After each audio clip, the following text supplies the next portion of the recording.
प्यारेलाल की कहानियों में आपका स्वागत है। आज की कहानी का शीर्षक है नागमणि। एक बार एक राजा ने अपने बेटे को किसी बात पर खपा होकर के देश निकाल दे दिया, यानी अपने राज्य से बाहर जाने का फरमान जारी कर दिया। राजकुमार के दो घनिष्ठ मित्र थे।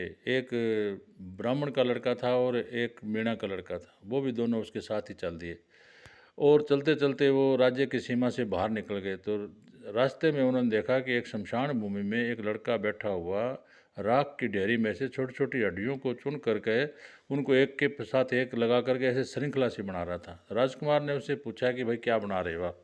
उसने बताया कि भाई मैं जो है मृत व्यक्तियों को जिंदा करने वाली विद्या सीखने के लिए गया हुआ था और मुझे वहाँ पर काफ़ी समय लग गया। पीछे से मेरी माँ का देहांत हो गया, तो अब मैं आया हूँ और मैं इसको अभी हड्डियों को जोड़ करके और मेरी माता को जो है ना वो मैं जिंदा करूँगा। तो राजकुमार ने कहा कि भाई ये विद्या आप किसी और को सिखा सकते हो? बोले हाँ, किसी ब्राह्मण को सिखा सकता हूँ। तो उसने ब्राह्मण के लड़के को उसके साथ छोड़ दिया। अब वो दो बच गए, मीणा और राजकुमार दोनों चलते जा रहे थे। तो देखा रास्ते में दो लोग जो है ना वो कुछ ढूंढ रहे थे और खोज वगैरह ऐसे निशान। तो उन्होंने पूछा भाई आप लोग क्या देख रहे हो? तो उन्होंने बताया भी ऐसा है, 6 महीने पहले ना हमारा ऊँट खो गया था और हम जो है खोजी हैं, खोज करते करते हम यहाँ पर पहुँचे हैं और अभी नज़दीक पहुँच चुके हैं और कुछ ही समय में हम अपने ऊँट को प्राप्त कर लेंगे। तो राजकुमार ने बोला भी ये विद्या आप किसी को सिखा सकते हो? बोले हाँ, किसी मीणा जाति के व्यक्ति को सिखा सकते हैं। तो अपने मित्र मीणा के लड़के को उनके साथ छोड़ दिया और बोला भी आप यहाँ पर विद्या ग्रहण करो। अब राजकुमार अकेला बच गया और वो चलते हुए जा रहा था। तो आगे क्या हो गया कि बहुत ही भयंकर जंगल था, बियाबान। वहाँ पर गया तो उधर रात भी होने वाली थी। तब उसने सोचा कि अब तो रात यहीं पर गुजारनी पड़ेगी। तब उसने एक पानी वाली जगह देखी, तो एक बहुत ही सुंदर झील थी, इसमें बहुत साफ़ सुथरा पानी था। वहाँ पर वो जो है रुका और उसने अपने पास में जो भोजन था वो भोजन किया और वो झील से पानी पिया। और उसके बाद में उसने देखा भी रात तो हो गई है और यहाँ बहुत ही जंगली जानवर हैं, इसलिए वो जो है एक पेड़ के ऊपर चढ़ के बैठ गया। मध्य रात्रि के समय पानी के अंदर झील में पानी में कुछ हलचल हुई और उस पानी में एक रास्ता बन गया अपने आप ही। उसके अंदर से ना एक काला कलूटा बहुत ही तगड़ा एक व्यक्ति, राक्षस नुमा व्यक्ति बाहर निकल के आया।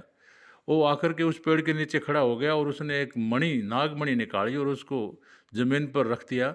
उसका बहुत ज़्यादा प्रकाश हुआ नागमणि का। फिर उस राक्षस ने अपना रूप परिवर्तित करके एक भयानक सांप सर्प का रूप धारण कर लिया और उस नागमणि के प्रकाश में और वो जो है आगे को चला गया। और वो कुछ समय के बाद में फिर वापस लौट के आया और फिर वो जो है राक्षस का रूप धारण किया और मणि को लेकर के और फिर उसी पानी के अंदर गया। रास्ता हुआ और वो अंदर चला गया और रास्ता फिर पीछे से समाप्त हो गया। राजकुमार ने ये सब देख करके बड़ा आश्चर्य हुआ कि ये क्या हो रहा है, कैसे हो रहा है, क्या रहस्य है इस झील का और पानी का। तो सुबह होते ही राजकुमार नीचे उतर के आया और वो नज़दीक के किसी नगर गांव जो था वहाँ गया। वहाँ जाकर के उसने वो एक लोहार के पास में गया, लोहार को जाकर बोला कि मुझे एक यंत्र बना के दो, ऐसा यंत्र गोल तसड़े जैसा, और उसके ऊपर 6-6 इंच के बड़े तीखे भाले लगा दो और बीच में एक कुंडा लगा करके उसमें 20-25 फुट की एक चैन उसमें लगा दीजिए। तो लोहार ने वो यंत्र तैयार करके उसको दे दिया। राजकुमार ने सायंकाल वहाँ पर अपना भोजन वगैरह किया और वो यंत्र को लेकर के उसी जगह पर वापस आ गया और उसी पेड़ पर चढ़ करके बैठ गया। मध्य रात्रि को जैसे ही वो राक्षस बाहर आया और बाहर आकर के उसने जो है वो मणि रखी और सर्प का रूप धारण किया और उस मणि के प्रकाश में वो आगे को निकल गया। वो जब काफ़ी दूर निकल गया तो राजकुमार ने चैन को अपने हाथ में पकड़ा और उस यंत्र को उसके ऊपर रख दिया, मणि के ऊपर। मणि के ऊपर रखने से नागमणि का प्रकाश जो है वो उसमें बंद हो गया और नाग को बड़ा गुस्सा आया। वो जो है फुंकारे मारता हुआ आया लौट करके वापस कि मेरी मणि के साथ किसने छेड़छाड़ की है। और आते ही उसने उस यंत्र के ऊपर अपने फण से प्रहार किया तो उसका फण जो है उन भालों के अंदर धंस गया और उसने ताकत लगा करके फण को निकाल लिया और दोबारा फिर मारा, लहूलुहान हो गया और वो जो है दूसरी उसके प्राण फकेर उड़ गए। राजकुमार नीचे आया और उसने यंत्र को उठा करके नीचे से नागमणि को लिया और लेने के बाद में जैसे ही वो पानी के पास में गया तो पानी ने रास्ता दे दिया और उस रास्ते में वो अंदर चला गया। अंदर जाके उसने देखा तो एक बहुत ही रमणीक और मनमोहक जगह थी। वहाँ पर बड़े बाग बगीचे थे, बड़े सुंदर फूल फल सब लगे हुए थे, वृक्ष थे और एक बहुत ही सुंदर महल था, बहुत ही सुंदर। और उस महल में से एक बहुत ही सुंदर कन्या निकल के बाहर आई और आकर के वो कन्या जो है राजकुमार को देख करके बहुत खिलखिलाकर हंसी, और हंसने के बाद में फिर वो रोने लग गई। तो राजकुमार ने बोला, भाई देखो ऐसा है, तुम हंस रही हो और अब रो रही हो, ये जो है खुशी में गमी वाला काम क्यों कर रही हो, क्या हुआ ऐसा? तो उसने बताया कि देखो ऐसा है कि मैं आज इतनी बड़ी हो गई, मैंने आज तक किसी मानव को नहीं देखा, आज पहली बार तुम्हें देख रही हूँ, इसलिए जो है मैं जो हंसी हूँ, मुझे खुशी हुई है। और मैं रो इसलिए रही हूँ कि मेरा पिताजी है वो राक्षस है, अभी तो बाहर गया हुआ है वो अपना भोजन ग्रहण करने के लिए, और जैसे ही वो आएगा वो तुम्हें मार डालेगा। बोले तुम्हारा पिता राक्षस है, उसको तो मैंने मार दिया। बोले उसको कोई मार नहीं सकता। बोले नहीं, मैंने मार दिया, ये देखो ये नागमणि है। वो नागमणि को जैसे देखा तो उस लड़की को ये यकीन हो गया कि हाँ वास्तव में इसने जो है मेरे पिता को मार दिया, राक्षस को। तो वो लड़का अभी वो उधर ही रहने लग गया। लड़का और लड़की दोनों आपस में रहते हैं, और उनका जो है आपस में बड़ा प्रगाढ़ प्रेम हुआ बीच में। और कुछ समय के बाद में उनमें इतना प्रेम हो गया कि उन्होंने एक गंधर्व विवाह कर लिया अपना। गंधर्व विवाह क्या है, जो आजकल जिसको लव मैरिज बोलते हैं। तो वो करने के बाद में और फिर वो जो है रोज़ाना पानी से बाहर भी आते थे घूमने फिरने के लिए। तो वो लड़का उसको अक्सर बताते रहता था कि मेरे दो मित्र भी हैं और वो ये विद्या ग्रहण कर रहे हैं। तो वो जो है ऐसे घूमने फिरने के लिए बाहर आते थे। एक दिन जो है वो बाहर आए हुए थे और ऐसे वो लड़की पानी के अंदर अपने पाँव वगैरह ऐसे हिला रही थी, तो उसका जो एक जुत्ती पाँव की पानी के अंदर बह गई, और वो जुत्ती बह कर के दूर चली गई। बहते बहते वो काफ़ी दूर निकल गई, तो वहाँ पर कुछ लड़के पानी में नहा रहे थे। उनमें एक राजा का लड़का भी था। उस जुत्ती को वो राजा के लड़के ने निकाल लिया बाहर, देखा जुत्ती बहुत सुंदर है। तो उसने सोचा कि जुत्ती इतनी सुंदर है तो इसको पहनने वाली भी बहुत सुंदर होगी। उसने जो है वो जुत्ती ले जा कर के अपने पिता राजा को ले जा कर दी और उसको बोला कि पिताजी, जिसकी ये जुत्ती है ना, उसी लड़की से मैं शादी करना चाहता हूँ। राजा ने अपने बेटे की इच्छा का सम्मान करते हुए उसको बोला कि बेटा ठीक है, हम हर संभव प्रयास करेंगे, अगर ये लड़की मिल गई तो हम अवश्य ही आपकी शादी इससे करवा देंगे। तो राजा ने अपने नगर की सभी दूतियों को बुलाया। दूती क्या, जो आजकल के ज़माने में जो गुप्तचर विभाग होता है, वो उन्हीं के सदस्य हैं, जो उनको उस ज़माने में दूत और दूतियाँ बोलते थे। तो उनमें से एक दूती बहुत ही तेज़ तर्राट थी, उसको जो है राजा ने छांटा और उसको जिम्मेदारी दी कि आपने इस जुत्ती वाली लड़की को ढूंढ करके लाना है। तो वो दूती जो है जिम्मेदारी लेकर चल दी, और जिस तरफ से पानी में बह कर के वो जुत्ती आई थी उस दिशा में वो चलती हुई चली गई। जा कर के उसने देखा उधर, पहले तो उसने 2-3 दिन वहाँ पर जो है मुआयना किया, वहाँ की जानकारी प्राप्त की, क्या हो रहा है, कब ये बाहर आते हैं, कब अंदर जाते हैं, कैसे है, और सब करने के बाद में और एक दिन वो गई, जब वो बाहर आए हुए थे तो वो लड़की के पास जा कर के और रोने लग गई। रोने लग गई और बोली, बेटी मैं तेरी बुआ हूँ, और तुम्हारे पिताजी के मृत्यु का जैसे ही मुझे समाचार मिला तो मैं तो शोक प्रकट करने के लिए आई हूँ। तो उसने, वो लड़की बड़ी प्रभावित हुई, क्योंकि उसने भी कभी किसी औरत के साथ में रही नहीं थी वो। और वो जैसे ही औरत उसको मिली और उसने आप बुलाया कि मैं तेरी बुआ हूँ, तो उसको बड़ा स्नेह हुआ उससे और बड़ी प्रभावित हुई वो।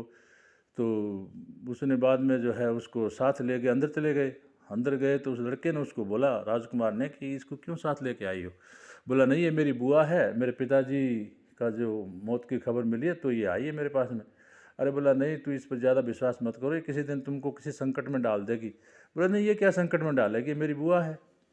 तो एक दिन होता क्या है कि राजकुमार जो है वो दिन के समय ऐसे सोया हुआ था, नींद में था वो, और उसी समय जो है वो दूती जो है ना उसको बोलती है कि बेटी चलो थोड़ा बाहर घूम के आते हैं। तो उस लड़की ने बोला कि बुआ जी, आपके बेटा सोया हुआ है और अभी जो उनको बिना पूछे जाएंगे तो वो नाराज़ होंगे। बोले बेटी नहीं, वो जब से उठेगा उससे पहले हम वापस आ जाएंगे। तो वो लड़की ने जो है ना वो नागमणि ली और उसको बुढ़िया को साथ में लेकर के और पानी से बाहर आ गए। बाहर आकर के घूमते घूमते कुछ दूर निकल गए, तो वो बुढ़िया उसको बोलती है कि बेटी ये मणियाँ मेरे को दिखाओ कैसी है। तो वो मणि उसने उसको बुढ़िया को दे दी। बुढ़िया ने उस मणि को लेकर काबू कर लिया। अब कुछ देर के बाद में वो लड़की बोली कि बुआ जी चलो चलते हैं, आपका बेटा जग गया होगा। बोला कौन बुआ, किसका बेटा? सीधी होकर मेरे आगे चलो, लग जाओ बोला। और उसने उसको डराया, उसके पास में एक हथियार भी था वो दिखाया उसको। अब उस लड़की को पता लगा कि तेरे साथ तो बहुत बड़ा धोखा हो गया है। तो उसने जो है चलते चलते क्या किया, उसके बाद कागज़ तो कोई था नहीं, लेकिन एक दरख्त का, एक पेड़ का जो पत्ता था बड़ा सा, उसके ऊपर कुछ उसने लिख करके और एक पेड़ पर टंगा दिया, और वो जो है बुढ़िया उसको लेकर चली गई। तो बुढ़िया ने उसको राजा के पास लेकर नहीं गई बल्कि अपने ही घर लेकर चली गई। बुढ़िया का एक लड़का था। वो लड़का जो है शिक्षा ग्रहण करने हेतु कहीं गया हुआ था। उसने सोचा कि जैसे मेरा लड़का आएगा तो इसकी शादी मैं अपने लड़के के साथ कर दूंगी, और वो जो है उधर लेगी उसको। अब उस लड़की को ये पता था कि उसके दो मित्र हैं राजकुमार के, और वो अवश्य ही आएंगे। तो वो जो है इधर उधर नज़र रखती थी। तो अभी क्या होगा कि उनकी भी विद्या जो है पूर्ण हो गई थी दोनों की। तो वो जो है दोनों इकट्ठे हो गए, इकट्ठे होकर के, और वो जो है मीणा का लड़का जो है विद्या सीख चुका था, वो खोज के निकालते निकालते और उधर आ गया जहाँ पर राजकुमार था। उधर आकर के वो उसको बोलता है कि भाई, अपना भाई राजकुमार के खोज यहाँ नज़र आ रहे हैं, ये पानी के अंदर ही कुछ गड़बड़ है बोला, बाकी बाहर तो कहीं जा नहीं रहे। तब एक की नज़र जो है उस पर पड़ी, जो परवाना वो टंगा हुआ था उसको देख करके, और पढ़ा, उसको देखा तो उसमें लिखा हुआ है कि भाई मेरे को तो ऐसे ये ले जा रही है, पता नहीं कहाँ लेके जा रही है, और आपका जो भाई है वो इस पानी के अंदर है। तो वो जो है वो देख करके और फिर जो है वो चल दिए। देखा भी नज़दीक में कौन सा नगर है, गांव है, वो वहाँ गए। वहाँ जा कर के वो गलियों में घूम रहे थे। तो उस लड़की ने देखा कि ये दोनों घूम रहे हैं, ये उसके मित्र ही हो सकते हैं। तो उसने हाथ का इशारा दे के उनको बुलाया, बुला करके और उनसे बातचीत हुई, तो पता लगा कि हाँ यही उसके मित्र हैं। तब जो है उन्होंने बोला कि भाई ठीक है चलो फिर, तो हम तो तुमको लेने आए हैं और भाई के पास चलते हैं।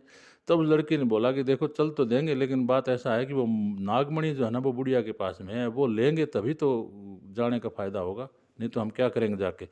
तो उन्होंने बोला कि वो नागमणि उससे ले लो आप ऐसा करना आज जो है बोलना कि मेरे पेट में दर्द है, और उसको बोलना कि वो नागमणि जो है पानी में घोल करके अगर मुझे दी जाए तो मेरा पेट दर्द ठीक हो जाएगा। जैसे ही वो नागमणि आपको दे, आपको उसको काबू कर लेना, और उस बुढ़िया को जो ना उधर झोंपड़े में डाल करके आग लगा देना। बोला ठीक है।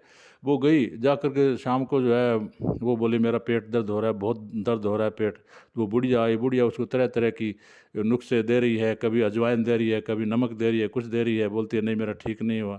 तो बोला कैसे ठीक होएगा? बोला वो मणि है ना, उसको पानी में घोल कर दो तो तब मेरा पेट ठीक हो जाएगा। तो उसने फटाक से अपनी जेब से निकाली और पानी में घोल करके और वो दे दी उसको। उसने उस मणि को निकाल करके अपने काबू में किया। अब बुढ़िया को धक्का दिया और आग लगा करके उसके झोंपड़े को, और वो आ गई बाहर को। बाहर आई तो बाहर जो है उसके वो उसके राजकुमार के जो दोनों मित्र थे वो बाहर थे, उनके साथ वो जो है राजकुमार के पास में आ गए।